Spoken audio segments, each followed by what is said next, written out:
All right, let's wrap the last game up. Fellas did a pretty good job. The line did a nice job. I thought Joe did a really good job.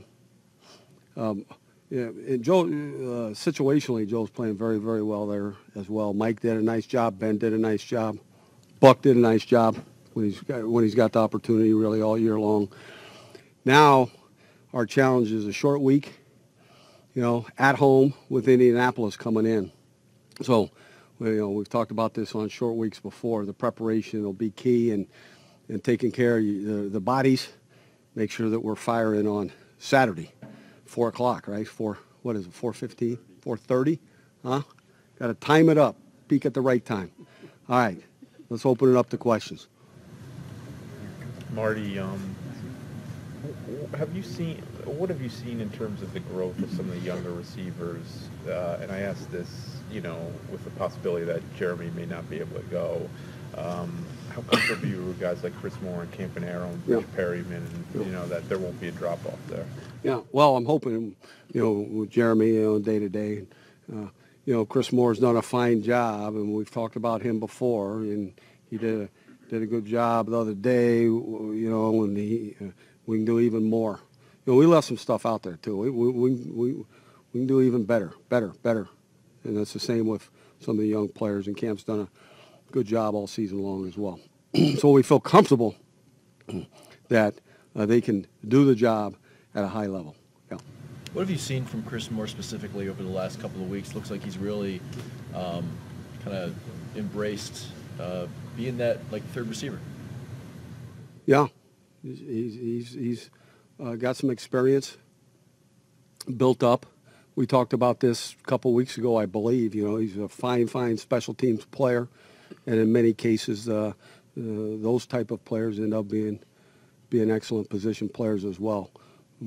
We all can do a little bit better here. I mean, you guys are bringing Chris up, and I remember, a couple of plays where we can do a little better, there. How challenging is it for a guy like Chris Moore to balance both focusing on special teams and offense every week? Yeah, so Chris Moore's the subject this week. All you guys are writing stories on Chris, huh? Man alive. Well, I have to. All right. Yeah, Chris is an excellent special teams player. And balancing it, let's go. There's no balancing to it. We need him. Let's go. The special teams need him. Let's go. He's young. He's in great shape. He can run forever. That's my viewpoint on it. If he needs a break, we'll get him out for a play. Sorry about that, Marty. Did you have any anxious moments when Joe took that hit on the goal line there? Yeah.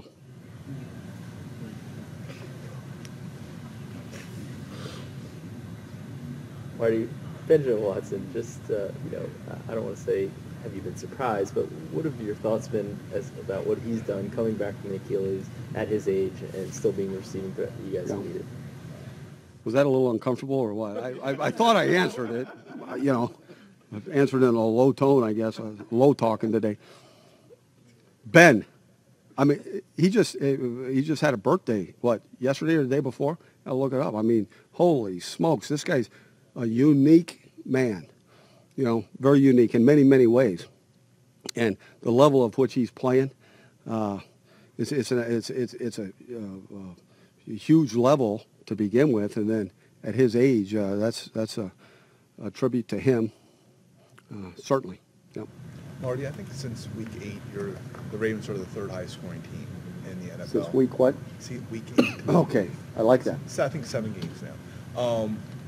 What do you think from your looking at the offense and the growth, what do you think has clicked where it seems like things have made the upswing? Well, I'll tell you, the first couple of games, we've talked about this before, I thought. The first couple of games, I thought we were really good in the first half. And, what Joe says, I kind of shut it down. So, the first half numbers were good, second half weren't. Then, all of a sudden, we play a really bad game. Then we get beat up. And I will tell you, too, we were playing some of the very best defenses at that time. We were a little beat. So we went into a couple games, trying to figure some things out there. And then you got to give it to the players because they didn't flinch. They got better every day.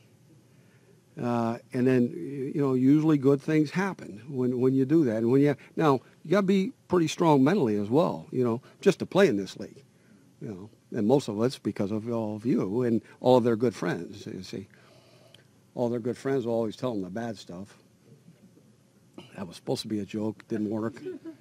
But where were we?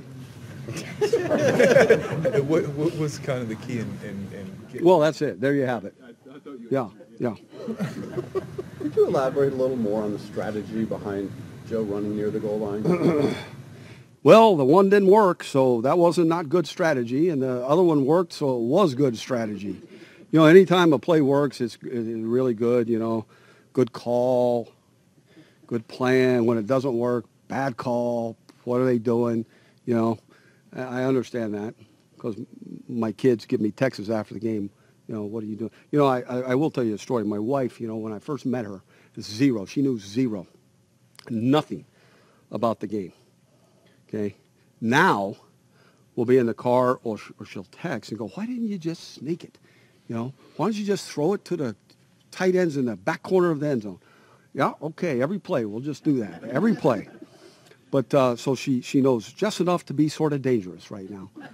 So, but anyway, I'm off on a tangent. What other questions do we have? How often is she right, though? Yeah, she's usually right. I mean, she's been through it now. She's been through it. Yeah. Hey, we're almost at Christmas. So. Marty, how critical has the offensive line been to the offense's recent success? Yeah, well, we've talked about this before. You guys tend to ask the same questions every now and then. All right. So the line playing together, I know, is a very important thing, and playing together for a period of time. You'd like to have your starters there the whole season. Typically, those teams do very, very well. It correlates to winning. We were mixing and matching there for just a little while, and these five have played together. And then our Skura got hurt, and then came back really well. And so the fellows have been playing together for many weeks here, and I think that's shown. Joe D's done a great job, with the line there. Yeah, it's a good point. What can you tell us about Chris Moore? Yeah, love it. Hey, Chris Moore, I will say this. He's a fantastic athlete. He's tough-minded. He's got quickness. He's got speed. He's got good hands. He's tough, So I would expect him to become a very, very good receiver, period. Bobby's done a great job, Bobby Ingram, with him in the past couple years. Fantastic. Marty, I may have asked you this last week, so I apologize in advance, but a guy like Terrence West, do you worry about him becoming frustrated and not being able to play? Yeah. You asked it last week. Yes, about him. What happened here? See, and he's got to be ready to go, and he assures me that he's practicing, and I can see the practice and preparing like he's a starter, because at the drop of a hat, boom, he's up, and we're utilizing him in many different ways. Terrence West is a good football player. Yeah. Just what do you see from the Colts and their explosiveness on offense, particularly from T.Y. Hilton? Well, Hilton's one of the best receivers in the league. Has been for a while, and he still is. Still a dynamic receiver, go-to guy, line him up everywhere, use him in all different ways. The other thing is, they got Aiken, who was here. We know a lot about him. He's a good receiver, great blocker as a wide receiver. Tight end's kind of that guy's got 71 catches, and I think everybody kind of sleeps on him a little bit, and we're not. I mean, this guy's a good football player and catches a lot of balls. Moncrief, I mean, they got some talent now. I mean, and that running back with Gore, we've seen Gore up hand and personal a few years back, and he still packs a punch. I mean, this guy can still run. Got great vision at the line of scrimmage, can change direction, runs with power. Mack is kind of a change-up back for him that can hit it more outside. Both of them are good receivers out of the backfield.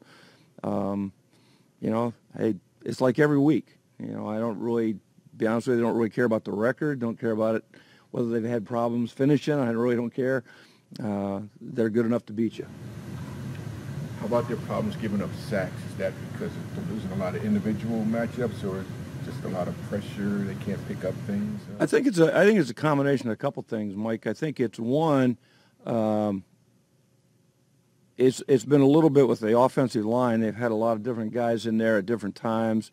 They've had some injuries up front, which that's never good in either line, but especially in the offensive line. I think that the cohesiveness there probably hasn't been as good as they want it to be. The other thing is that it's kind of an interesting stat that they're one of the top teams in the league as far as turning the ball over. He hasn't thrown a lot of interceptions.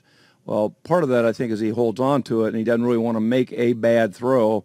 And I think he's been coached up a little bit to just not necessarily take a chance and just make a throw to make a throw. And sometimes that can make you hold on to the ball a little longer, and that can create some sacks.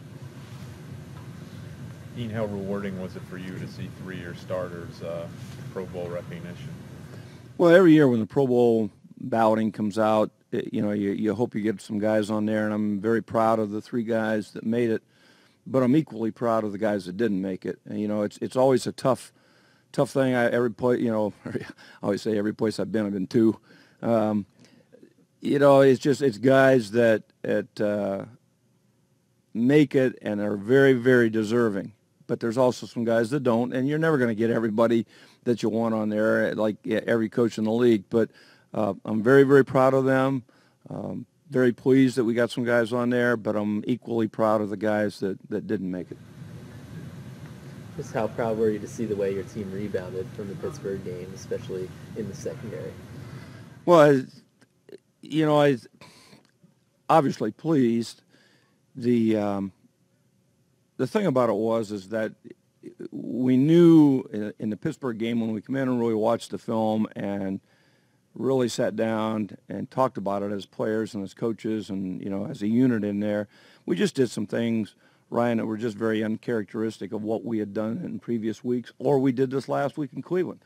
The biggest thing was, and the biggest selling point was, just do your job. Don't try to do somebody else's. And we pressed a little bit in the Pittsburgh game, I think. We did some things that weren't very good. Maybe I did some things too that weren't good enough. We all did. It was a collective defeat, and we got back to what we were. I thought this last game, and guys just tried to do their job and do what was right. And we gave up one run play, which we got out of a gap, and other than that, because we had 2 guys unblocked in the hole. Unfortunately, he cut back and didn't go where we had the 2 unblocked guys, but that was the biggest thing. Is we got back to just do your job, let all 11 guys do their job, and things will work okay. And they did. And like I say, in the Pittsburgh game, I felt we pressed more when we got ahead than ever when we were behind. I think then it was like, okay, well, we got to keep the lead, and we got to do this, and we got to do that. And then all of a sudden we just did some things that just were not good. We missed some checks in the back end that gave up plays, and we just did a lot of things in that game. So I was very pleased to see us get back to playing like we are very capable of playing. Do you feel like you guys have kind of settled in after the loss of Jimmy? Because obviously when you lose a great player like that, I don't know how much that changes overall in terms of your plans or whatnot. But do you feel like now, with a couple games under your belt without Jimmy, that group has kind of settled into, all right, this is going to be everybody's role now? Yeah, that's probably true. I really felt like we were going. I really don't want that to be an excuse for the Pittsburgh game, though. I really don't. I don't think it was a situation where we're out of whack a little bit because we don't have Jimmy. I don't think it was the case at all. We played this game a little different than what we played as far as matching up and doing some things than we did in Pittsburgh. So we learned some things from the Pittsburgh game. But at the same time, I think everybody knows what their role is. And I don't think it's changed so much other than the fact that we just don't have a rotation like we had before. It's now pretty much you 2 guys, and if the third guy gets in there, it's because somebody really needs a break, not because we're really trying to roll them in there. You lead the league in takeaways. What's been the key behind that? Has it been more instinct by the guys, or is it a mix of game planning? I'm going to say game planning. Yeah, there's no doubt. Yeah, you gave me a segue there. I just think we've made an emphasis on it ever since OTAs, on interceptions and causing fumbles and doing those things. But probably the biggest reason is I think we're faster. I think when you're a faster defense, you get more turnovers. There's bigger hits. You get to the ball quicker. It's all those kinds of things. So, I mean, you can say, I think we play a little more zone sometimes now than what I've played. Hopefully it's about 50-50 man and zone. When you play a lot of man, sometimes you don't get as many interceptions because, you're not looking back at the ball as you are in zone. But then, then you may get more sacks when you play man, because the quarterback has to hold on the ball a little longer. I just think it's a combination of all those things, but I'd say the biggest thing is I just think we're a faster defense. I mean, the Colts have guys that you know very well, in Chuck Pagano, Ted Monachino. I mean, when you're going up against a team with coaches that know you, and you've worked as closely with them as you did, does that change at all your preparation, or is that a thought process? It means I want to beat them more. And no. Hey, we are who we are. They know who we are. No, it really doesn't. It might be some things a little on the side that that they know. You might try to stay away from, but overall, I mean, you're not going to go 14 games into the season and then all of a sudden have a wholesale change somewhere because you think somebody knows you. The truth of it is, most of the coaches around the league that study you so much know you so well anyhow, whether they coach with you or not. The only thing they might know is if they hear a call and they might know what it is. But other than that, not really, Garrett. Dean, how would you assess how Patrick Oloso has stabilized that inside linebacker position next to CJ? Well, he's grown every week. He's just going to get better and better, and I hope he gets bigger and bigger. It is really, we just took a guy that really had not played the position and stuck him in there and kind of thought he was probably going to be a backup and then kind of won the job. And I think each week he gets better and better. I think if I remember right, I think he might have led the team in tackles last week in that game, I think. He's it goes kind of back what he asked before the one thing about Patrick is he's fast. He can run. And he's still got a lot of things to learn as far as the linebacker, as far as keying, as far as blitzing and things like that, even some of his drops sometimes. But what he does 100 mile an hour, which is what we like, and I've told you guys a long, long time ago that I told the team, the number 3 things that we always look for in a defensive player is, guy's got to be tough, guy's got to be smart, and he's got to give effort. And none of those things take any athletic ability. Now, if you add athletic ability to that, you got a great player. Well, he's tough, he's smart, and he gives great effort. He's still learning the position, but he understands after he makes a mistake that he made a mistake and how to kind of fix it. And so I think he's really helped us in that regard, kind of solidify that spot. Were you to not see Sam on the Pro Bowl roster? Sam Cook was the AFC Special Teams Player of the Week. I was excited to see that. He had a great game in Cleveland. I think y'all witnessed, those of you that witnessed understand why he got that award. Regarding the Pro Bowl question, I think our specialists should all be in the Pro Bowl. I have a very high opinion of these guys. I think the performances they put out there on a weekly basis speak much more eloquently than I could ever do about their numbers and all that. The numbers support our feeling about them as well. They're richly deserving of any honor that they get. And having said that, I will also say that I think Brett and Chris both had a great year, and so congratulations to them. What about Sam's year in particular this year? He's just stood above the rest, hasn't he? I think there's different ways of looking at statistics, and I say this to the guys in the meeting room quite frequently. I tell them that if you torture the numbers long enough, they'll confess to anything. And if you're looking at punt statistics, if you just look at gross punt and say, well, he had a great gross, look, he's averaging 49 yards per punt.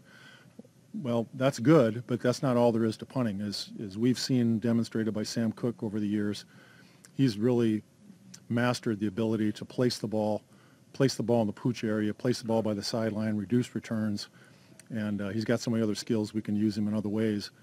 The other thing that I would add to that is that when you're really looking at the top pros, Sam, in my view, and I've said this before, and you people have heard me say this, I think he's the greatest holder that's ever played the game. He's outstanding at that, and it's something that's largely overlooked because it seems like such a just a small skill, just put the ball down, but there's a lot to it, and he's the best at it. So those are things that, in my view, the people that are educated and understand football and are looking at it from that perspective, they understand how good Sam really is at all those factors. Jerry, when you look at Adam Vinatieri's now long legacy in the NFL, I mean, what stands out to you the most? And then do you see similarities in style between him and Justin? His longevity, I thought he had a great deal of longevity in New England, and then he goes to Indianapolis and starts a whole other career. He's been incredible. I mean, we all know how well he's performed in the clutch. We've seen that. What I see from Adam now is he's been able to go into a different area in Indianapolis and still be able to be a highly accurate field goal kicker. Automatically, people assume that once you reach a certain age, you're not able to kick a 50-yard field goal. Well, that's not the case with Adam. As you can see, he's made 50-yard kicks this year on a regular basis. He's a remarkable man, and I quizzed the guys this morning in the room. I said, how many of you guys are 22 years old? And 3 of them raised their hand. I said, well, he's been kicking longer in the NFL than you've been born, so than you've lived in this world. So it's just watching. I greatly admire what he does. He's a fine man and a fine pro. Jerry, you mentioned a little bit about the whole, how good Sam is as a holder. Is there something in particular that makes him excel at that? Yes, I think I've said this before too. He's got incredible hand-eye control. He can take a snap anywhere and feel where the laces are, gets the laces down, gets them in the exact right angle, exactly in the right spot. He can handle the snap that's slightly wayward. We don't have many of those, thankfully. All those things go into it. Timing, he's very, very good at it. I think I think you all recognize too that it's not just been with one kicker.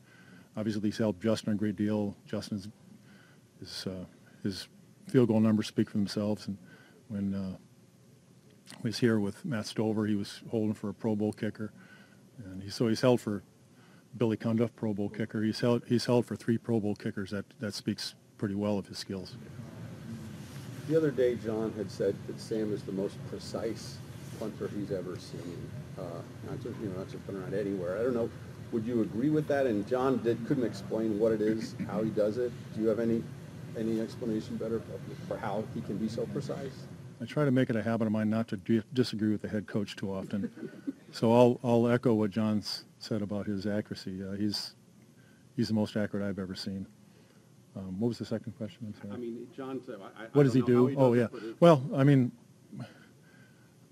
ball control has got a lot to do with it. Now, how he makes the ball come backwards instead of roll forward, I still haven't figured that out yet either. But I watch it on a daily basis, and I marvel at his ability to do it. He's good at it. I don't know. It might be a question for somebody that understands science. That wasn't my strength. Can you sort of talk to the growth of Chris Moore, especially this year? Yeah, I'd love to talk about Chris Moore. I think Chris has done something that we've been trying to do with all of our special teams players. Is he's grown in his role on offense, just like Anthony Levine is a really good example how he's grown in his role on defense. And I've told these guys over the years that the best thing you can do for your role on special teams is be good on offense and defense. Then you'll always be playing. You go into a special teams game and you say, well, I'm going to play 20 plays in an average day.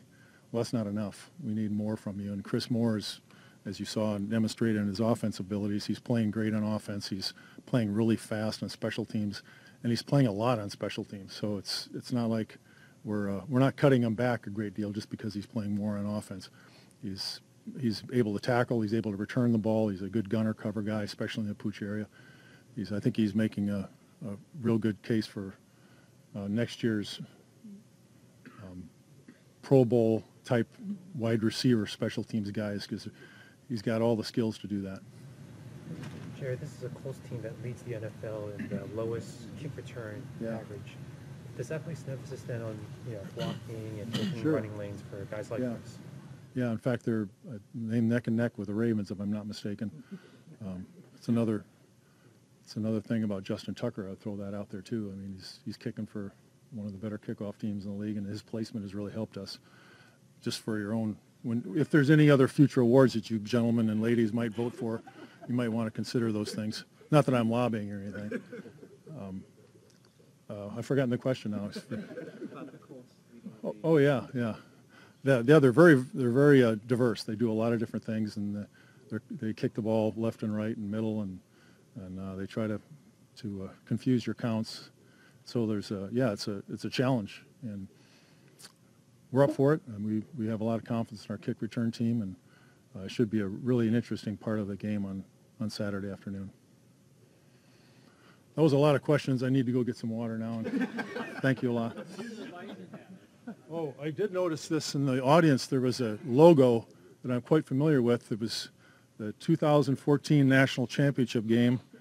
North Dakota State, I can't see what the other one is over there, but they'll be playing on January 6th in Frisco, Texas, for those of you that are around that neighborhood.